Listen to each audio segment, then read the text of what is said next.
birakomeye cane, ibintu bimeze nabi. Bamwe bati twageze kw'iherezo, abandi bati tugiye kugera kw'iherezo ry'intambara, ariko bamwe bati ahubwo intambara iratangiye. N'ibintu biteye urujijo. Aho ni ku rubuga rw'intambara mu burasirazuba bwa Kongo, mu ntara ya Kivu y'Amajyaruguru ndetse na Kivu y'Amajepfo, Nord Kivu na Sud Kivu, ahamaze imyaka isaga 30 humvikana amasasu y'intambara, aho abaturage baho bamaze kumenyera imbunda nk'uko umuntu yambara ibirato canke inkweto. Ni ibintu bikomeye cane. Muri ano makuru turaza kugaruka ku bitari bike byaraye bitangajwe ku bantu batari bake baraye batowe bishwe. Mbega abantu bicwa na bande? Yaba ari leta ya Kongo cangwe n'imitwe yitwaje ibigwanisho? Ku rundi ruhande M23 ndetse na fardc barabanya ingwe, nyuma yuko hari hamaze igihe agahengwe. Leta ya Kongo yaratanze itangazo risubiza ibintu mu rudubi. Iyi ni Anda TV Rwanda, turabaramukije kandi tubahaye ikaze muri ano makuru. Niba ari ubwa mbere turagusaba gufyonda subscribe, bityo amakuru yacu yose aze arakugeraho. Muri ano makuru kandi turababwira ni n'ayandi makuru ariko aravugwa mu karere yerekeye umutekano ndetse na politike. Inkuru ibabaje cane mu gihe havugwa imigwano hagati y'umugwi M23 ndetse n'indi mitwe iriko irahabwa ibigwanisho na fardc cyangwa na leta ya Kongo mu duce M23 yafashe. Uyu munsi hatowe ibiziga byinshi cyane mu ntara ya Ituri M23 itariko iragwaniramo. Ibyateye urujijo rwinshi cyane. Ati mbega ivyo biziga vyoba vyaturutse he? Bamwe bati M23 yoba yarahageze, abandi bati oya ntagariye mu 23. Ati n'umugambi wa leta wo gukora ihonyabwoko. Ati vyo musanzwe mubimenyereye. Vyoba bimeze gute? Reka tubabwire idonido kurano makuru. UN yatoye ibiziga birenga 40 vyafubwe ikivunga. Abasirikare ba ONU baharanira amahoro muri Republika ya Demokarasi ya Kongo batoye ibiziga birenga 40 vyafubwe ikivunga mu buseruko bw'ico gihugu. Gutora ivyo biziga bije nyuma y'urukurikirane rw'ibitero vyagabwe n'imigwi yitwaje ibigwanisho mu ntara ya Ituri. Muvugizi wa ONU Farhan Haq yavuze ko ibiziga 42 vy'abantu barimwo abagore n'abana vyatowe mu kigwati ca Nyamamba. Ibindi biziga by'abagabo 7 bitogwa mu kindi kigwati ca Mbogi. Abo basirikare baharanira amahoro batanguje ibikorwa vy'amarondo muri ako karere nyuma y'amakuru y'ibitero vy'abagwanyi bo mugwi wa Kodeko. Abagwanyi b'uwo mugwi bagizwe ahanini n'abo mu bwoko bw'abalendu basanzwe ari abarimyi bamaze igihe kirekire badacana uwaka, n'abo mu bwoko bw'abahema basanzwe ari aborozi. N'ibintu bikomeye cane ndetse bikaba ngo bihembera kwihonyabwoko, kuko ngo bisanzwe bishigikiwe n'umugambi mubi wa leta ya Republika Iharanira Demokarasi ya Kongo yo gucamwo imigwi abaturage. Turakomeza n'aya makuru, ariko reka agaciyemo gato tubabwire ko mukuru w'igihugu ca New Zealand canke Nouvelle-Zélande yeguye avuga ko nta nguvu asigaranye zo gutegeka. Ibi navyo bikaba vyateye urujijo. Bamwe na bamwe bakavuga bati ibi ntivyoba muri Afrika, aho umuperezida muri Afrika ava yifuza kuva ku butegetsi ari uko yitavye Imana. uyu yitwa Jacinda Ardern yavuze ko mu kwezi gutaha azegura ku mwanya wa minisitiri w'intebe wa New Zealand kuko nta nguvu asigaranye zo gutegeka. Jacinda yagize ikiniga ubwo yasobanuraga uko imyaka 6 ishize yamugoye cyane mu kazi keza. Bitarenze tariki ya 7 Gashantare azegura ku mwanya w'umukuru w'ishyaka rye maze nyuma habe amatora yo kumusimbura. Mu Kwakira uyu mwaka nibwo hazaba amatora rusange yo gutora minisitiri w'intebe musha. Jacinda w'imyaka 42 yavuze ko yafashe igihe cyo gutekereza kuri ejo he mu kiruhuko c'impeshi. Yabwiye abanyamakuru ati nari nzi ko nzabona igikenewe ngo nkomeze muri iki gihe ariko ntaco nabonye, nkomeje naba ndi gukorera nabi New Zealand. Jacinda Ardern yabaye umukuru wa leta ukiri muto kurusha abandi ku isi ubwo yatorwa nka minisitiri w'intebe w'iki gihugu muri 2017 afite imyaka 37. Hashize umwaka umwe yabaye umugore wa kabiri utegeka igihugu ku isi ubyaye ari mu mirimo. Yayoboye iki gihugu mu bihe bitoroshe nk'urugamba rwa COVID-19, ubwicanyi bwibasira abantu mu rusengero rwa Christ Church n'iruka ry'ikirunga rya White Island.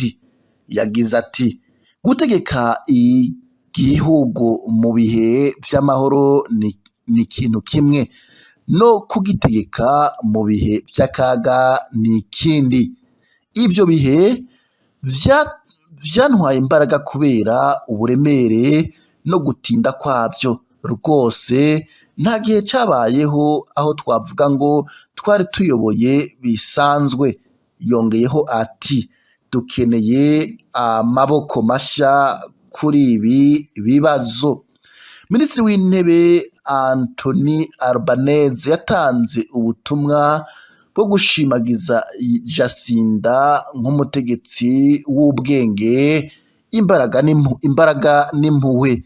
Yanditse kuri Twitter ati Jacinta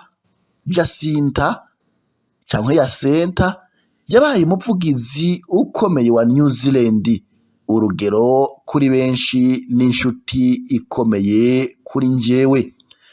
Mu gusezera kwe yavuze ko hari ibyo yagezeho mu kurwanya ihindagurika ry'ikirere, imiturire kuri benshi no kugabanya ubukene nka bimwe mu bimuteye ishema. Yavuze kandi ko abatuye iki gihugu bazamwibuka nk'uwagerageje igihe cyose kuba umuntu mwiza. Ati nizeye ko nsigiye abaturage iki gihugu kwemera ko ushobora kuba mwiza kandi ukomeye, unafata ibyemezo bikomeye, kandi ko ushobora kuba umutegetsi wihariye. Izi igihe cyo kugenda. Ati uzi igihe cyo kugenda. Ati mbese umurage asigiye ati ni ukwemera ko umuntu ashobora kwemera ko ari mwiza ndetse yakoze neza ndetse ashoboye kandi akashobora no gufata icemezo cyo kugenda hakiri kare. Rero n'amakuru avugwa rero hanze y'igihugu. Tubabwirira yuko nkuko twabibabwiye ko ingabo za MONUSCO zatoye ibiziga bigera kuri 42 by'abantu b'aborozi bo mu ntara ya Ituri bo mu bwoko bw'abahema, bakaba rero ngo bicwa nabo mu bwoko bw'abarendu. Hagati aho rero intambara hagati y'u Rwanda na Repubulika Iharanira Demokarasi ya Kongo iragaragara ko isa nkaho igeze mu gihe cayo ca mbere, kuko leta ya Kongo isa niyamaze rero gutangaza intambara ku gihugu cy'u Rwanda. U Rwanda narwo rukaba rwatanze itangazo ribishimangira rivuga ko ribabajwe cyane n'imyitwarire y'iki gihugu muri ibi bibazo. U Rwanda rukaba rwasohoye itangazo risa n'irisubiza itangazo rya Kongo ryo gushora intambara kuri M23 ndetse no kuri ku Rwanda muri rusangi. Ati Rwanda regrets the Congo apparent abandonment of Nairobi and Rwanda peace processes. Kigali 19 January 2023. Ati Rwanda ruricuza ko Kongo ivuye mu masezerano ya Rwanda ndetse na Nairobi y'amahoro. The government of Rwanda notes with regret the 18th January 2023 statement of the government of the Democratic Republic of Congo DRC, which is a selective reading of the Rwanda communique of 23rd November 2022. Ati u Rwanda ruricuza ibyo Kongo yarayitangaje ku itariki ya 18 z'ukwa mbere mwaka wa 2023, aho rero bigaragara ko u Rwanda rwavuye mu masezerano ya Rwanda yashizwe ku mukono kuri kwa 2022 mu kwezi kwa 11. The DRC statement avoids key decisions of the November summit and concludes with what can only be seen as a threat of imminent attacks on Rwanda. We repeat, the DRC statement avoids key decisions of the November summit and concludes with what can only be seen as a threat of imminent attacks on Rwanda. Ati itangazo ryaraye risohowe n'u Rwanda ati riburizamwo inama yabaye itariki 23 z'ukwezi kwa 11 i Rwanda, kandi bikabonwa nko gushaka kugambanira u Rwanda. The staged demonstration against the EAC regional force in Goma and other parts of the DRC constitute part of a plan by the DRC military and the government to exit the Nairobi Rwanda peace processes. Ati imyigaragambyo yaraye ibereye igoma yo kwiyamiriza ingabo za Afrika y'ubuseruko biragaragaza ko Kongo ivuye mu masezerano ya Rwanda na Nairobi yo gushaka amahoro.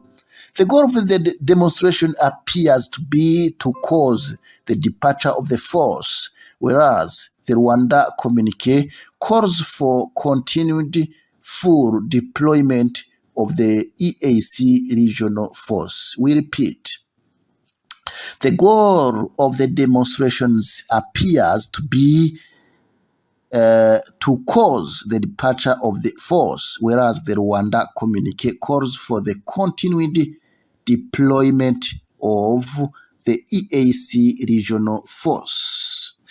Ati ikigamijwe gukora iyo myigaragambyo no gusaba ko ingabo za Afrika y'ubuseruko ziva muri Kongo, mu gihe amasezerano ya Rwanda anateganya ko izo ngabo zizobandanya kuja mu bice bitandukanye vya Kongo.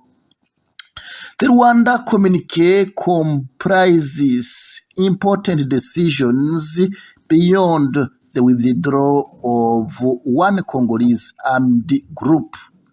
This includes the creation of conditions for the occupation of 2023 currently controlled zones by the EAC force with the support of MONUSCO and the ad hoc verification mechanism. We repeat, the Rwanda communique comprises important decisions beyond the withdrawal of one Congolese armed group.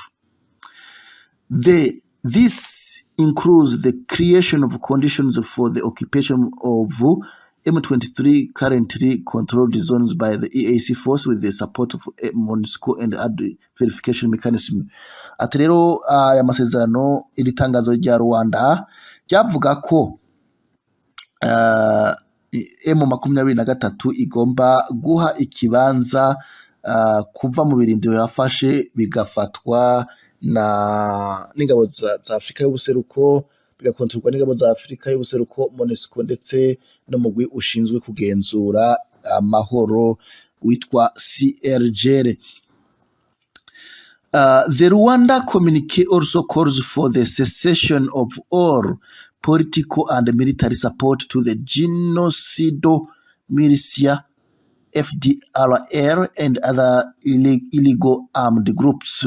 The DRC is violating this decision by continuing to provide weapons and fighting alongside several illegal armed groups in eastern DRC. This also constitutes a clear violation of the Nairobi process, which is aimed at the disarmament and demobilization of these armed groups and a threat to Rwanda's security. We repeat, the Rwanda communique also calls for the cessation of all political and military support to the genocidal militia FDLR and other illegal armed groups. The DRC is violating this decision by continuing to provide weapons and fighting alongside several illegal armed groups in eastern DRC. This also constitutes a clear violation of the Nairobi process, which is aimed at disarmament and demobilization of these armed groups and a threat to Rwanda security. In addition, the recruitment of foreign mercenaries by the DRC is a clear identification that DRC is preparing for war and not peace. Of particular concern to Rwanda is the reka tubanze tuvuge ati itangazo rya Rwanda rikaba rero rihamagarira ihagarikwa iryo ari ryo ryose ryaba rya politike cyangwa rya gisirikare gushikira inkunga y'abya politike cyangwa ya gisirikare yahabwa FDLR ndetse n'iyindi mitwe yitwaje ibigwanisho muri Congo. Leta ya Congo ikaba iriko irabangamira ayo masezerano mu guha ibigwanisho FDLR ndetse n'iyindi migwi ndetse no kugwana ifadikanije n'imiyindi migwi itemewe mu burasirazuba bwa Congo. Ibi navyo bikaba ari ikintu kigaragara ko leta ya Congo iriko irahonyora canke irahonyanga amasezerano ya Nairobi. Ibyari bigamije kwambura intwaro iyo migwi ndetse no kuyisubiza mu buzima busanzwe. Ibyo rero bikaba ari ikibazo gikomeye cyane ku mutekano w'u Rwanda, ati a threat to Rwanda's security. In addition, the recruitment of foreign mercenaries by the DRC is a clear indication that the DRC is preparing for war and not peace. Ati byongeyeho kandi guha akazi abacancuro cyangwa kuzana abacancuro mu ntambara mu burasirazuba bwa Kongo ni ikintu kigaragara ko Kongo ibangamiye umutekano w'u Rwanda ndetse idashikiye amahoro na gatoyi. Of particular concern to Rwanda is the complete disregard of the Rwanda decision to consider and resolve the issue of the return of refugees to their countries of origin. Rwanda continues to bear the burden of hosting over 75,000 Congolese refugees, with more arriving daily due to continued insecurity and persecution in the Eastern DRC. The DRC government has not acknowledged the situation of these refugees and made no effort to facilitate their safe return to their homes in the DRC. We repeat,